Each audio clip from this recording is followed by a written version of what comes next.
Isay and you're watching my channel!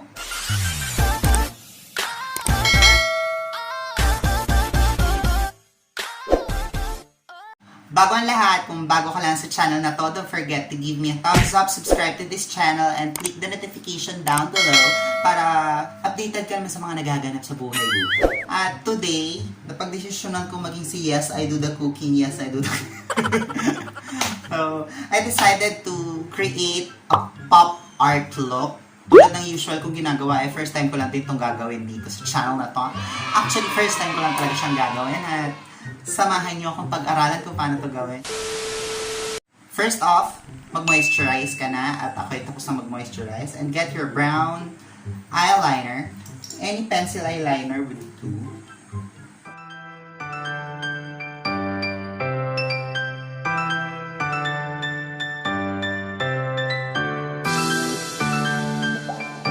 So, nakapag-decide ako na ito ang ating dodrawingan at ito ang ating usual makeup. After mo gawin yan, mag-foundation ka lang dito sa side na ito.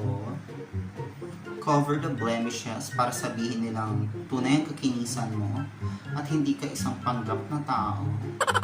Alam niyo, sa tinagal-tagal niyo nanonood sa akin, iilan pa lang yung nakikita ko nagko-comment talaga. Jowa ko. Kapitbahay ko dati. Minsan pa absent pa mag-comment yung jowa ko. Try nyo kayo mag-comment kung anong isasuggest yung gandang gawin. So ayan, nakapag-foundation na rin ako at nakapag-kilay na rin ako as usual na hindi ko masyadong ginagawa on cam. Ang next step mo ay mag-eyeshadow sa part na ito. So, just do your usual eyeshadow routine. Gumawa ka lang ng terracotta colored eyeshadow and tap it on your outer corner of your eyes. After mo itap, yung natira sa brush mo, yun ang gagamitin mo pang blend.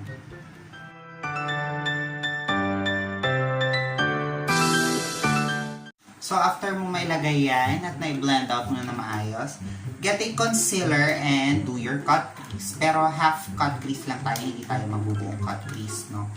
So, I'm using a color corrector in the color green para ma-cancel out niya or ma-neutralize niya yung mga red tones, no?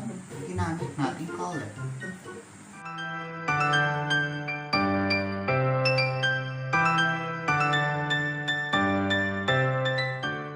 Using a smaller brush, like this, kunin nyo ulit yung terracotta tone na ginamit nyo kanina, tapos yun ang gamitin nyo pang blend out dito sa gilid or sa pinakagitna ng ginamit nyo pang cut crease.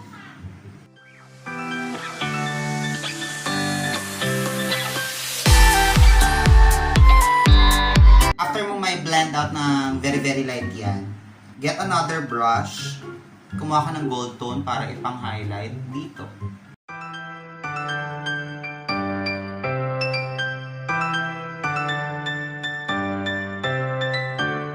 Now, the next thing you will do is get a smaller brush, tapos get the terracotta tone at lagay niyo lang sa under eyes niyo para bumukha ng bongga yung mga mata.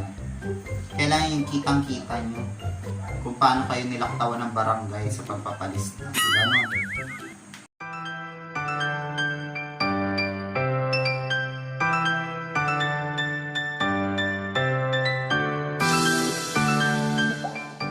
Next natin gagawin na ay mag-false lashes. So,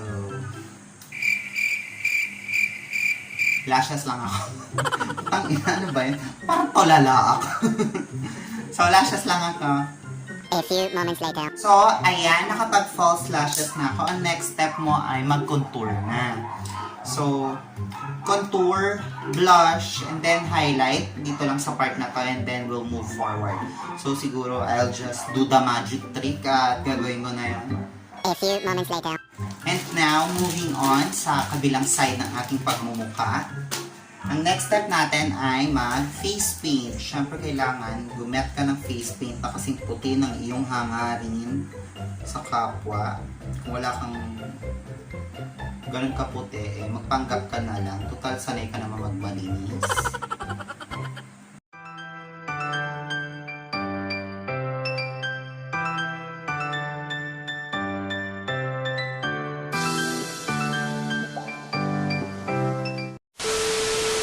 So, ayan, ano po.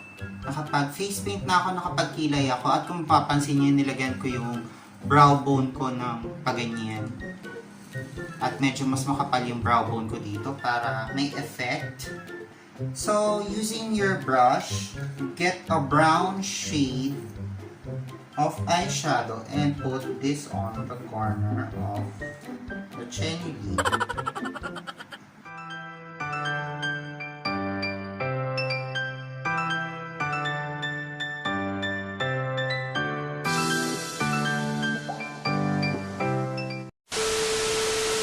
After mong ma-align yung white na yan ng brown, get a gray or dark gray na eyeshadow and put it on the inside corners.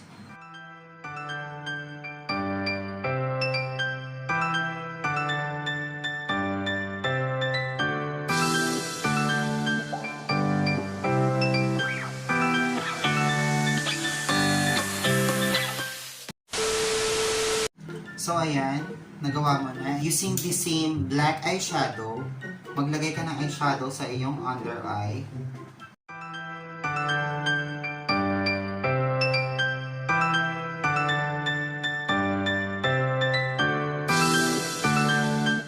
And after nyan, using a black or brown eyeliner, i-outline mo lang yung liquid eyeliner mo na medyo mas exage para medyo comic-like. Tapos yung mga part na iba-black natin later. Okay?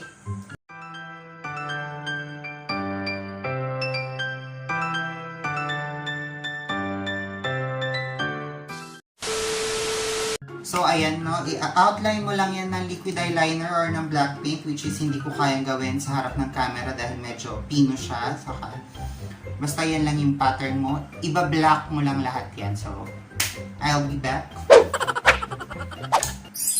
So, ayan. Na-outline ko na siya gamit ang liquid eyeliner. Ang next mong kailangan ay white eyeliner at i-outline mo lang ng medyo malapit lahat ng nasa gilid.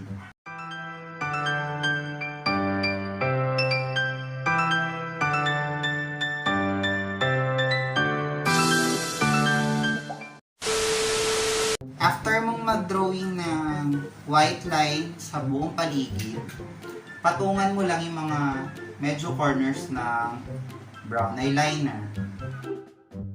Tapos, maglagay ka ng several lines dito sa pinakababa na parang nagda-drag down. Okay? Like this.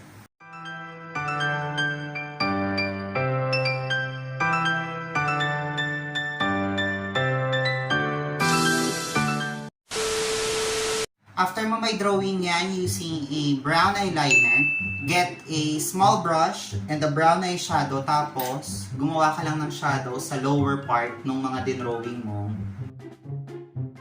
lines.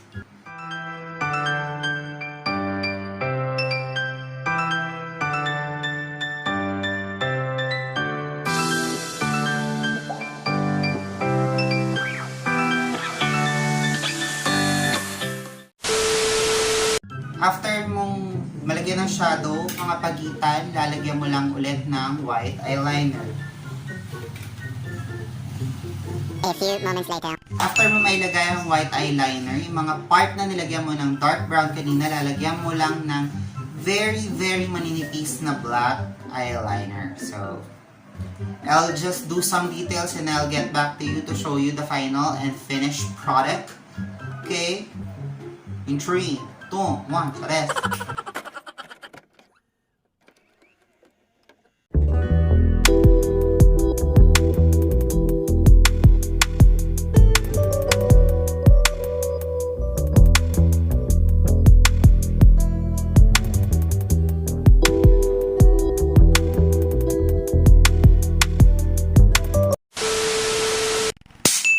Ayan na nga. So, natapos din ang kakapagod na pakikibaka. Diba? Ito, maganda itong gawin ng mga walang magawang matino sa buhay katulad ko. Kakapanibago. Drawing na drawing. Ito yung literal na tinatawag ng mga bakla na drawing na drawing. Oh! So, So I hope you like this video. Please comment down below kung ano ang tingin nyo sa ginawa kong kagaguhan na naman. Maraming salamat ulit sa lahat ng nanood. Don't forget to give me a thumbs up, subscribe to this channel, and click the notification bell para sa mga susunod pang videos and to keep you updated. And I hope you share this video para mas marami pang mapasahan ng good vibes. Please comment down below para naman maranasan ko may nagka-comment sa akin. Hindi yung pakiramdam ko, yung niloloko ko na lang yung sarili ko, kaka-makeup, pero wala naman talaga gustong manood. So, maraming salamat ulit at hanggang sa muli mga patatas, and don't forget to always stay happy and be pretty. So, bye!